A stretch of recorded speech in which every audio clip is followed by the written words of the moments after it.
Assalamualaikum warahmatullahi wabarakatuh. Pada video kali ini, saya perwakilan dari kelompok 7 akan mempresentasikan sebuah materi tentang pentingnya budaya adaptif dalam perusahaan. Nah, sebelum menuju ke materi, saya akan memperkenalkan nama-nama anggota dari kelompok 7. Untuk yang pertama, Muhammad Ali Sodik. Untuk yang kedua ada Siti Karisma Amalia. Untuk yang ketiga ada saya sendiri Muhammad Dedi Agung Saiful Rahman. Dan yang keempat ada Awanda Fitriana. Oke, selanjutnya adalah desain organisasi. Desain organisasi itu merupakan proses memilih dan mengimplementasikan struktur yang terbaik untuk mengelola sumber-sumber untuk mencapai tujuan perusahaan. Selanjutnya, ada 4 bagian untuk membangun desain organisasi. Untuk yang pertama yaitu pembagian kerja, yang kedua departementalisasi, yang ketiga ada hierarki, dan yang keempat ada koordinasi. Desain organisasi dapat dibedakan berdasarkan bentuk organisasi yang secara umum.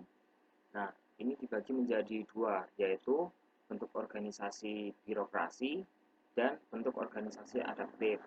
Nah, pada pembahasan kali ini, saya akan membahas tentang bentuk organisasi adaptif. Nah, budaya adaptif dalam perusahaan.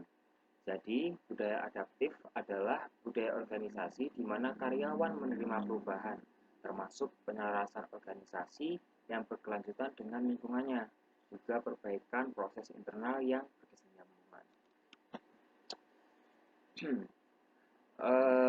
Selanjutnya mencapai organisasi yang adaptif. Nah, untuk menjadi sebuah organisasi yang adaptif, diperlukan beberapa langkah authorities sebagai berikut. Untuk yang pertama ada reactive state, yang kedua ada managed state, yang ketiga ada proactive state, dan yang keempat ada adaptive state. Untuk yang reactive state, jadi di sini fase perusahaan berada di fase di mana perusahaan itu melakukan aksi berdasarkan sebuah rangsangan. Nah, di sini ada keinginan untuk merencanakan, namun eksekusinya belum terorganisir karena miskinnya perencanaan dan koordinasi internal. Selanjutnya ada managed state. Jadi di fase ini perusahaan masih berkonsep reaktif, namun sudah mencapai sebuah set proses dan prosedur yang diinginkan untuk bereaksi. Nah, planning yang ada berfokus pada bagaimana bertindak lebih baik dan mengoptimalkan proses tersebut. Selanjutnya di sini ada proactive state. Nah, proactive state ini jadi perusahaan berada di fase di mana perusahaan mulai mengantisipasi kebutuhan, melakukan usaha yang luas dan kompleks dalam merencana dan hanya bertindak reaktif sekali-kali, namun cenderung melakukan proses otomasi. Nah, jadi selanjutnya di sini ada adaptive state. Pada tahap ini, organisasi tidak sekedar proaktif, namun juga dapat otomatis membuat perubahan dengan usaha manual lewat sebuah proses maupun dengan menggunakan otomasi teknologi via metrik analisis. Selanjutnya, membentuk organisasi yang adaptif.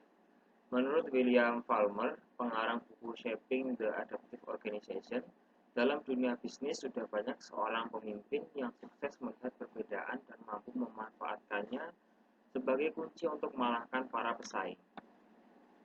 Untuk membangun sebuah organisasi yang adaptif, yang terus survive dan berkembang meski berada di lingkungan yang terus berubah, perlu adanya konsep dan strategi. Di sini ada 3 konsep dan strategi. Yang pertama ada landscape, yang kedua ada learning, dan yang ketiga ada leadership. Untuk yang pertama, landscape. Jadi seorang pemimpin harus terlebih dahulu memahami organisasi tersebut sebelum mengubahnya. Memahami landscape organisasi dan peran perubahan terhadap perusahaan adalah poin utama untuk memikirkan kembali critical strategis perusahaan. Nah, langkah-langkah dalam upaya landscape di sini ada 4. Untuk yang pertama, melihat jauh ke masa depan. Yang kedua, memahami landscape bisnis. Yang ketiga, memahami prinsip ketidaktentuan dunia bisnis. Dan yang keempat, memahami rencana strategis pada organisasi yang adaptif. Yang kedua, di sini ada learning. Jadi, perusahaan yang sukses menciptakan sebuah kultur adaptif adalah perusahaan yang tidak hanya sekedar mendorong setiap individunya untuk terus belajar, namun juga men-share dengan upaya pembelajaran terus-menerus. Dengan adanya upaya ini, perusahaan akan mampu merespon lebih cepat pada adanya perubahan kondisi market. Selanjutnya, leadership. Jadi pada leadership ini memanage sebuah organisasi yang adaptif itu memerlukan adanya visi dan skill non tradisional. Dan di sini dibutuhkan jiwa kepemimpinan tidak hanya sebagai penunjuk arah, namun pembimbing menuju keberhasilan dalam melawan kompleksitas dan menciptakan sebuah organisasi yang kuat. Di sini ada 4 manfaat menjadi adaptif.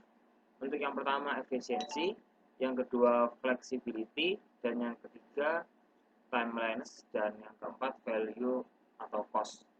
Untuk yang pertama efisiensi, yaitu mengatur penggunaan sumber kritikal organisasi seperti finansial dan sumber daya manusia untuk menghasilkan benefit yang paling optimal bagi perusahaan.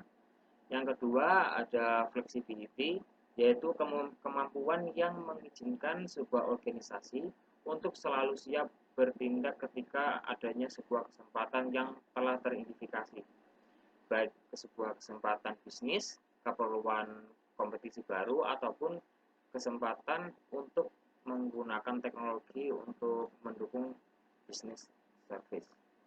Yang ketiga, di sini ada timelines, yaitu memungkinkan sebuah organisasi tersebut untuk tidak sekedar mampu bereaksi atau bertindak, namun mampu bertindak cepat dan tepat.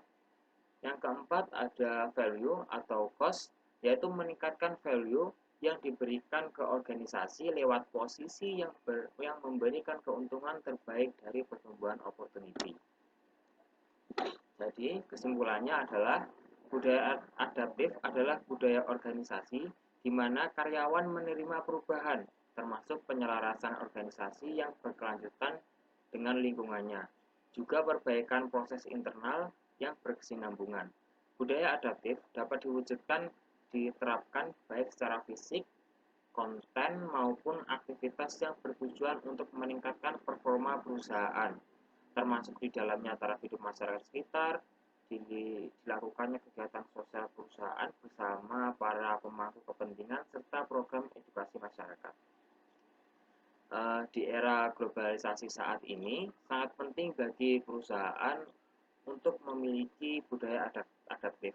Budaya perusahaan yang adaptif dalam meningkatkan kinerja, pola pikir yang selalu bisa menyesuaikan organisasi dengan lingkungan yang terus-menerus berkembang. Mungkin itu saja yang dapat kami sampaikan. Jika ada kurang dan lebihnya kami mohon maaf. Wassalamualaikum warahmatullahi wabarakatuh.